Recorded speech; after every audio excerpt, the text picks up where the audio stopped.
अस्सलामुअलैकुम जी, कैसे हैं आप सब। उम्मीद है आप सब खैरियत से होंगे। Welcome back to my YouTube channel. This is me Soha Rehan. I hope आप लोगों को मेरी वीडियोस पसंद आ रही होंगी। तो आज की वीडियो बहुत ही ज़्यादा यूजफुल होने वाली है, क्योंकि आज की वीडियो में हम बात करने वाले हैं कि हम किस तरह ईद पे ग्लो कर सकते हैं विद अफोर्डेबल प्रोडक्ट्स के साथ।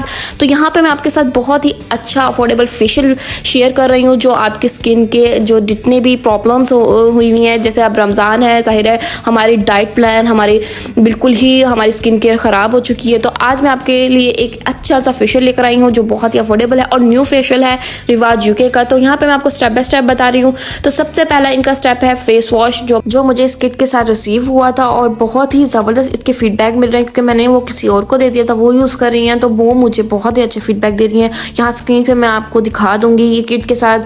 बेसिकली ये 6 स्टेप हैं, एक फेस वॉश है, बाकी आपको 5 स्टेप्स मैं स्टेप बाय स्टेप बता रही हूँ। तो यहाँ पे मैं आपको डबल एक्शन